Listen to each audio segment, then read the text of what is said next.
Hello and welcome to another episode of Candid Talks with Bharat V. This is Bharat Vatsa, your host. And in today's episode, we would be talking to the biking queen, Sarika Mehta. She is a psychologist, a social activist, a mountaineer, and a biker. She also is a proud mother of children who became the youngest mountaineers to climb the summit of Mount Elbrus. Sarika will be talking about that as well. Please do listen to the episode till the end. Before we begin, please do not forget to subscribe to this podcast channel, and you can connect on Facebook page at Candid Talks with Bharat V. Hi all, this is Sarika Mehta, a soul who likes to experience this human body with a spiritual experience.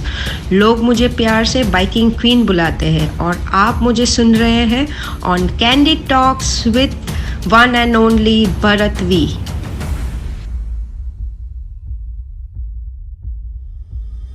So, welcome to Candid Talks once again, Sarika. How are you doing?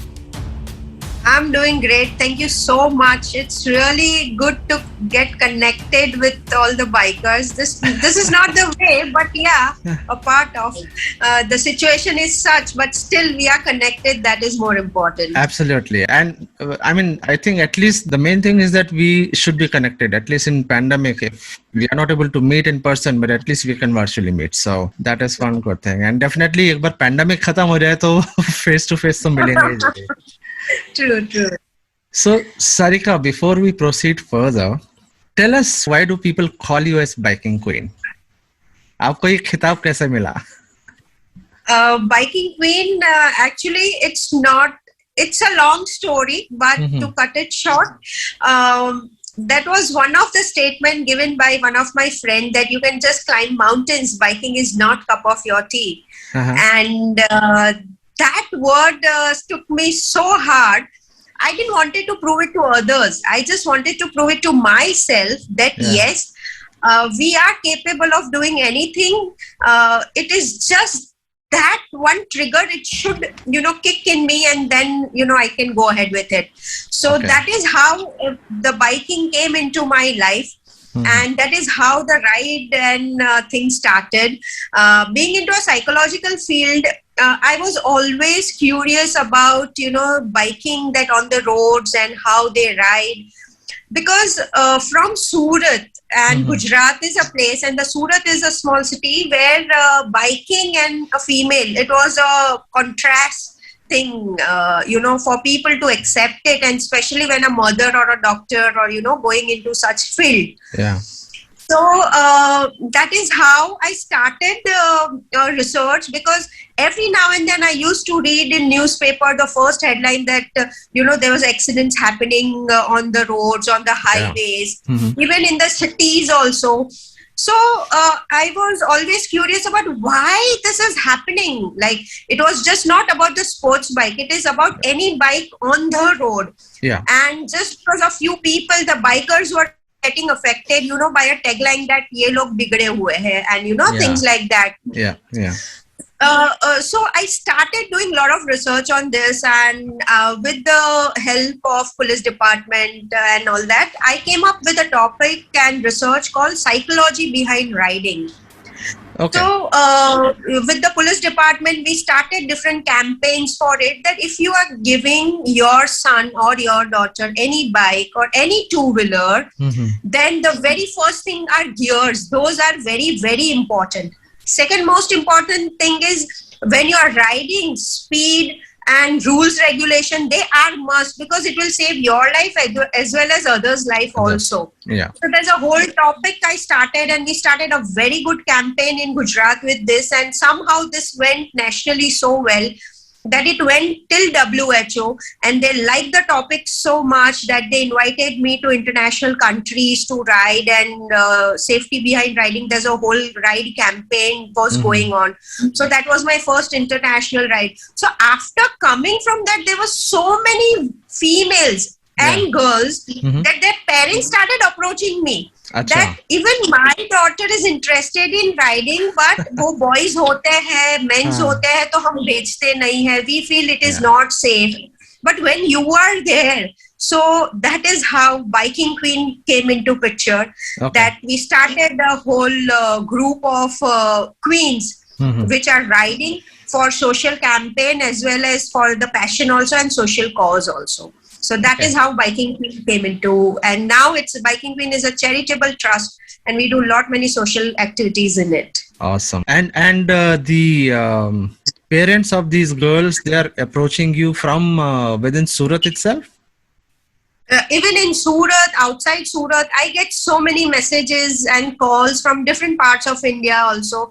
And now internationally also I do get calls. The very first ride that we did was from Surat to Singapore, covering 10 ASEAN countries. And our ride is just not a ride, because I always have a tagline, and I always believe that I know we cannot change the world, but we are taking one step towards the betterment. So whenever I do a ride, we always have one cause with us. Our first ride was for our Beti Bachao Beti Padhao Abhiyan that our Prime Minister started. And he did the flag off and flagging ceremony also of that. So we used to meet many NGOs and many of the local colleges, and we used to interact with all of them. So I get calls and messages from different parts. Even in Surat, yes, so many. So in that result, we started this Biking Queen, and the second biggest ride of India was with 35 females. We were on an all India ride where Prime Minister specially invited us at his place, my whole team at his place. And we covered many villages, and we did many different campaigns, and it's distributed educatory kits, medical kits, books, gave so many awareness for health and hygiene. And so that is how Biking Queen came into the picture. Awesome. This is Sarika Mehta. लोग मुझे प्यार से biking queen बुलाते हैं, और आप मुझे सुन रहे हैं on candid talks with one and only Bharat V. So Sarika, before we move ahead, on the biking topic, if you can just tell us something about your background, where you come from, about how you spend your childhood, and about your family. And I believe you come from a Gujarati family. So also we would like to know, as you, mentioned, coming from Surat and coming from a Gujarati family, I'll add on to that, what kind of challenges you had to face to break this stereotype? Challenge, yes. First challenge was the education, because we have stayed in a joint family of, you cannot believe, more than 55 people together. And believe me, no matter I am in the field of psychology, but I've learned my MBA from staying in a joint family, how to communicate, how to convince. Because if I have to go anywhere, or if I want to buy something, I have to convince all the elders of the family that I want to do this or I want to do this, and how to convincing. So MBA skills came from staying in a joint family. So yes, it was very difficult, because when there are so many uncles and everybody, their children staying at one place. But the best part was I have specially, I loved, that time I was not liking, but yes, today I can say that was the best management skills what I've learned from that how to, your dreams, how to keep them in the place, and still with all your sanskaras, with all your roots, still, you can achieve your dream. Nothing can come in between. It is nothing like that. If I have this, or if somebody helps me, then only I can do it. It is nothing like that. So it was very difficult. My mother, especially, I would say that my mother and my father, my mother was a biggest supporter. She has come from a village where she has not studied, but she always have high dreams that all my 3 daughters should study well, and it is just not study, that tomorrow if something happens, you should be on your feet, that you can, help yourself, your family also. Absolutely. So that vision came in us, and it was pretty difficult for us to, compromise on certain things. But education, she would not ever let me compromise, that no matter what, you have to learn, you have to go ahead. and you'll be surprised to know that that time only mountaineering came from my mother. Okay. Sunday is a time where my mother always said that is not a holiday. It is a holiday for yourself, not to rest in bed, but to get up early in the morning and do something for yourself. That is me time. Yeah. So that Sunday should be utilized in such a way that gives you energy of rest of the week. So every Sunday I used to go with my mother for hiking somewhere or that time, there was no hiking, mountaineering and all that, but there was a place where I used to go with my mother, walk, climb and swim and all that. So that is how mountaineering came in my picture. Wow. And biking came just 8 years before in my life. So that came very, very late. But mountaineering, yes, it came from childhood in me because of my mother. So it was pretty difficult, and it went ahead with my studies, and it went away with it. And I think to add the cherry on the cake, when you got married to a person from a Jain community, right? Yes. That also would have added to the challenges that you would have to face. Yes, lot of challenges, because if I can say almost 25 years back, getting a love marriage and being a Gujarati and getting married in a Jain family, it was very, very difficult to adjust with the culture, the system, and apart from that, your dream, your individuality, I was thinking that, it was shading away somewhere in all the rituals and everything. But it is really very good that I have got the husband who has supported me in each and every phases of my life journey. He always used to tell me that no matter what, I am there, you just go ahead with it. And but at the same time, I have always believed that to achieve your dreams, I cannot be rebellious with my family. Absolutely. From day one, I was very clear that if I'm achieving my dream and if I'm succeeding, if my family or my friends are not beside me, that moment is of no value for me. If they are there, then only that value will become more important. So it took me very long time. I took a very long break in between after my marriage to convince and, to adapt the system, the culture. Yes, it took me a longer time with that. But my husband was always there with me. My friends were always there with me to support me and go ahead with it. He was the only one who... Okay. So, sorry to interrupt. Is that also a joint family, or is that a nuclear family? No, starting it was a joint family, and then within 2 years I was there in a joint family, and then it became a nuclear family. But he was having almost 3 sisters and brothers, and but the culture, everything is very different. So it was very difficult for me to manage that phase also, and I was feeling that I have lost my identity as Sarika somewhere. But I can say that he was the only one to dig me out again and say that, look, you are Sarika. And he only taught me biking. Awesome. So he was the one. Yes. Amazing. So Sarika, before we, get into the a wide topic of biking, I heard that, while, you do the mountaineering, and so in one of the incident, I think when you were climbing Mount Kilimanjaro, you had an accident. Can you please tell us about that? And that is when it changed your life as well, I believe. Everest, actually, just 1 year before 2015, Everest changed my life. Oh, okay. Kilimanjaro was the second phase. Okay. Everest, when I was climbing, I was going towards base camp Everest 2015, and that time I was not having any clue that what is going to change. That changed me. That incident changed me drastically, because that was the biggest avalanche happened at Everest 2015, and many things were destroyed, airports were destroyed, and that phase, the scenes what I have seen, and as if I was dead, and very moment I was alive. But that feel of few seconds, that feel that, okay, I would be at that place and I would be no more. So that feel was going and was so scary in me that because of that incident, 2015, my family never wanted me to climb any mountains. And mountaineering is my first passion till now.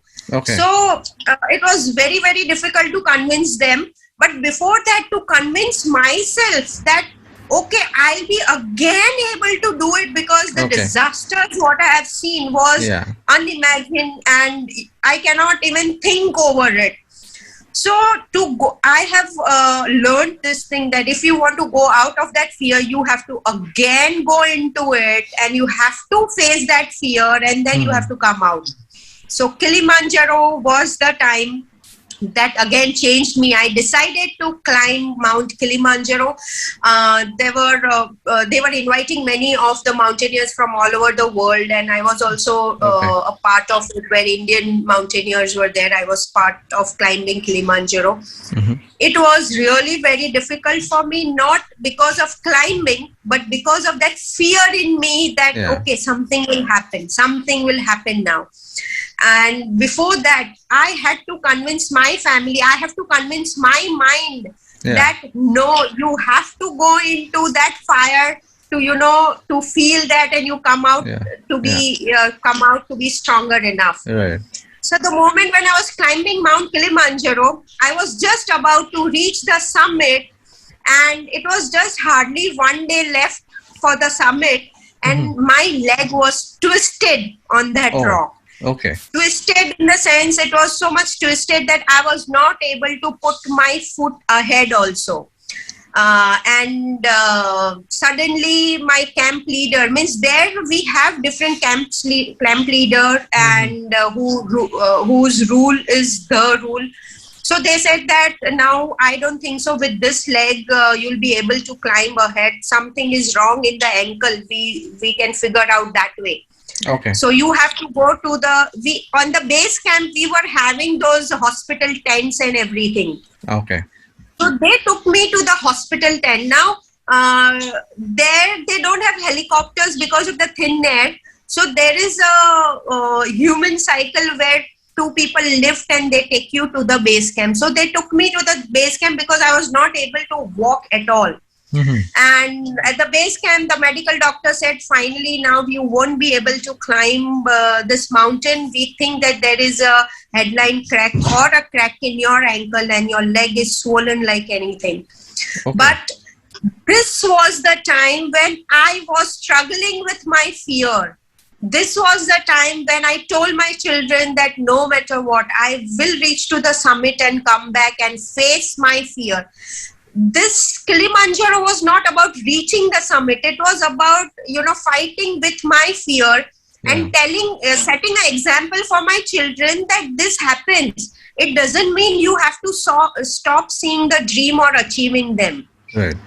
And finally, where I was in a tent, there's a hospital tent where I was lying down, and they said that you have to go down now. From the base camp, again, we have to go down, and you won't be able to go ahead. And I was literally depressed and did not know what to do now, because if I would have gone back home, I am very sure that I won't be able to climb any mountains ahead, because I won't be able to come out of that fear. Right. But that was a time when I was lying down, just opposite to my bed, there was a big U written. It was a big U. Okay. And it was written that only. Then I just saw you, and then above that I saw only you. So that took me so much that, yes, only me. And this is my dream. If I fall, I have to get up. Doctors were not getting convinced. So the moment doctor came and told me, now you have to start going down. I said, how will I go down? I have a leg. You are saying that my leg is ankle cracked and I won't be able to go. Yeah. They said, there's no other way. You have to walk slowly and go down. So that only use took me so hard. With this leg, if I can go down, with you the can same go up leg, as well. I can go up. Yes. So it is all about the positive expect how you see your dream as. If you want to find excuses, you will have all the excuses. Yeah. But if you want to find a way, there is always a way out. And that is how I summited Mount Kilimanjaro in that leg. And I completed that and I was back home. Amazing. So tell me, Sarika, I mean, I have interviewed many other mountaineers. Every discussion that I had, I get to know that, if you're a mountaineer and, climbing a mountain, you're trying to climb a summit. And once you reach on top, it's totally a different feeling and it somewhere changes you from within. So how does it impact your, personality and your perception towards life? It is a big impact, not just reaching the summit, but on the way also. When you are climbing, the mountains you climb, it will make you more grounded. It is that way. Okay. More and more you climb, more and more mountains will make you grounded. And that feel of being grounded is very, very important. The moment you are grounded, you are with yourself. Okay. You will find, when I'm climbing a mountain, I always, think that what exactly it is that is making me go ahead. What energy is there in me? So this is how I am digging my energy, that yes, I have a lot of energy in me. We are capable of doing so many things, but at the same time, I cannot forget everything else who has supported me. Okay. No matter I am climbing a mountain, but there are so many people who have supported me, trained me. My family has supported me. My trainers have trained me, everything. So it makes you more and more grounded. Second most important thing is when you are mountaineering, you are with nature. So you have that value of nature, value of everything what God has given you, water and everything, every single thing. So you become a nature lover person, and when you come back home, you know what is so important at your place to save and why it is so important for global warming and things like that. Very third, you are with yourself. When you are climbing, there is nobody. Only you are there who is climbing that mountain, fighting with your own comfort zone, beating that comfort zone and going ahead, because those altitude as such will strike you so hard that you have to fight with yourself. You don't have to fight with anybody. The moment you fight with others, that is a time, this phase comes that I am doing something for others. लोग बोलते हैं इसलिए मुझे करना है, लोग ये करते हैं इसलिए मुझे करना है. No, it's not like that. I am doing it for myself. And to know more of me. That is why I always say that mountains make you more and more grounded, and more you can see yourself as an individual on the mountains. तो आपकी सबसे पहली जो climb थी, that was Mount Everest? Yes, Mount Everest, but there was an avalanche, so we couldn't do it. So from the base camp, we had to return back. Okay. And that was a time. Then we did Kilimanjaro, then Mount Elbrus, Russia. That is other phase where my children were also involved into it. So जब आप Kilimanjaro और वो भी with a broken ankle, when you reached on top, did you become emotional? Very much. Mountains, that's what I said. The moment you become grounded, your emotion comes in your tears. That is for sure. Because you become more grateful. Your gratitude comes in the form of emotions, that so many people have helped you. And that moment is such that you cannot express, neither you can share that moment with anybody, because that feel is just your feel, and you are holding that feel. Right now also I'm talking to you and recalling that goosebumps you must be getting. Yes, like that. And I become more energetic. Oh, now the next one. You'll be even more excited to plan out for your next climb. Yes, of course. It happens that way. Whenever I do an interview, I always, get Amazing. geared up again. Then Awesome. after, then next that way. So, Sarika, tell me something. Now, since you also ride motorcycle and you're a mountaineer as well, and as you said, when you climb a mountain, you become more grounded. You are on your own. You're doing that for yourself. Similarly, when you ride, so do you see any similarity between the mountain climbing and riding a motorcycle? I mean, not in terms of obviously physical changes, but in terms of emotions and spirituality. Yes, not exactly, but yes, at times, of course, because when we plan a ride, for example, the first ride, as I said, we planned till Singapore, then All India ride. And I've done many international rides also with WHO. And recently, my ride from Surat to London covering 3 continents. So, all those difficulties, when we pass those difficulties, and when we move ahead, yes, that is a time, that is a self-realization. When we are riding a bike in that helmet, it's a different life in a helmet. And in that, when you are riding, definitely you are concentrating on roads and everything. Yeah. But that helmet, inside the helmet, there's a different world altogether going on with the thoughts and so many things. Right. I always say that on a motorbike, you can see the world 360-degree angle, not in the car. Right. Yes. Absolutely. So the feel is also very different. But yes, mountaineering is a total different. It cannot be compared with anything else. Biking is, yes, it's a second passion, but yes, it's a different feel. Both are a very different feel. But whenever I pass through difficulty and when I learn something from it, yes, I again feel that me in it, that yes, we are capable of doing anything. We are there that who can help each other and grow that way. So yes, it is a versatile thing. Yeah. So Sarika, you said about the international ride. Tell us about your 21 nation ride, which was supported by the United Nations as well. And during that ride, I believe there was an incident where the passports and the bike got stolen. How did that happen? Can you tell us something about that incident? That is the biggest nightmare. I still have it in my life.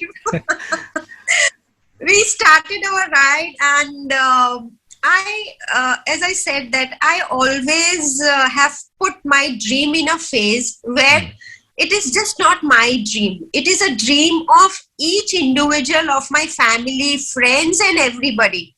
No matter I am riding a motorbike, but believe me, each one of them sitting out here, my friend and my family, it was them who were riding. I was just the mediator. It was like that.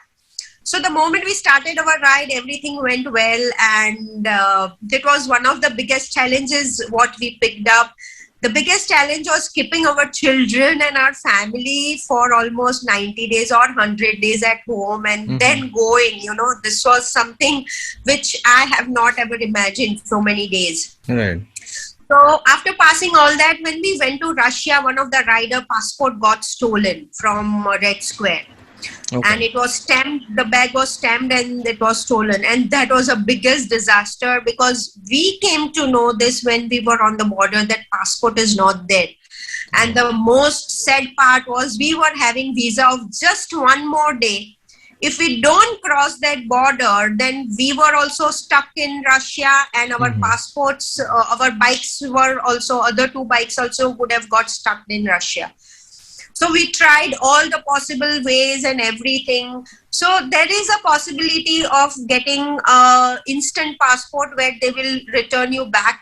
But we tried all the possibility that maybe we can get, extended visa and things like that. But it was really very difficult. But the most saddest part was it was difficult because we started with 3 riders together. So our mindset is that way, that we will complete it. We never thought that this would happen. Yeah. And yes, but it was a ride and it was, it was just not about one individual. It was about the whole campaign that we were taking. So we thought of continuing with the ride, and we contacted the ambassador. And yes, whenever we are on a ride, each country ambassadors and Indian community and everybody is there to welcome us. We discuss and all that. So they helped us a lot. They did instant passport, and then she had to go. One of the rider had to go back to India, but then with 2 riders, we had to complete the ride till London, and it was a long way. But still, with that energy and zeal, that no matter what, we have to complete it. We went to Netherlands. That was Amsterdam, and believe me, that night I cannot ever forget in my lifetime. Because next day morning in Antwerp, there was a big welcome of us and all that, and they all were waiting there. So we were supposed to start the ride at 6 in the morning. We were staying in a hotel, and just outside our hotel door, there were 2 bikes parked there. We had parked it in a proper place where there is a CCTV camera, and the hotel people said it is the safest place and everything like that. Okay. So we were rest assured. The morning we came down and we see there were no bikes there, and that was like a shocking thing for us, that there were no bikes. Both the bikes were not there, and that gave us such a big shock that now what to do? Where is his bike gone?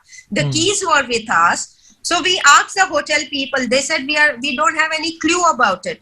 I said that it was right here. So we requested them to check in CCTV and all that. But the rule of Amsterdam is such, the Netherlands is such, if you want to check the CCTV, we need the permission of the police. Okay. Then only they can check and tell us. So it was just matter of one day, because all our visa dates were in place. We had to leave that place anyhow. So that is how then we approached police, and many processes we did. Ambassador came into picture and everything. But at the end of the day, they checked the CCTV that somebody is coming and they are taking away the bikes. Everything is there. But because with the tracer also, they were not able to trace the bikes, nothing at all. And finally, they told us that now there are 2 choices. Even the ambassador and the police who was handling the case, they said that you have 2 choices. Either fly back to India, we will arrange all the things, you can fly back to India, or you fly back to London, because London there's a big welcome also planned. But before that, we had to cover many countries. We had to go to even Morocco, and there were so many places we had to go, and then we had to go to London. So 2 choices, India or London. I said, London we cannot go, because my dream was to reach London on a motorbike, not by flight. Absolutely. So if I'm going back to India, and I'll try some other time. And I have one habit that every day I do talk to my family members. Like literally every day, my family and friends, they gather here for my call, and they all were there. And I call them that I think this is a time where I have to take a decision, where my family and friends were sitting there, that I am returning back because my bike is stolen. Even they all were sad, and it was the biggest disaster for everybody to accept this, that you are returning back. So I said, finally I'm coming back, and maybe some other time I will complete next year, or after a few years I would complete this and all that. Okay. So that time, that mind is such that the hope was completely gone. And suddenly on that speakerphone, my daughter tells me that, Mummy, it was your dream. No matter this bike, you can pick up another bike, you can complete your dream, you can reach to London in the same planned way, and you can then come back. So this idea that it was your dream and you have to complete it. We, with the help of one of my friend, recently he was riding with me.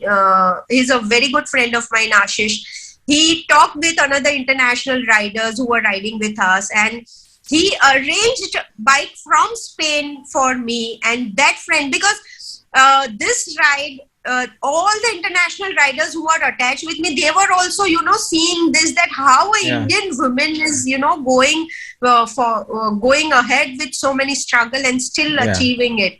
Yeah. So they said that you don't worry. I have a BMW. I will give you my bike. You complete the ride and then you give me back in London. Okay. So that is how I started with KTM 390 and completed on BMW.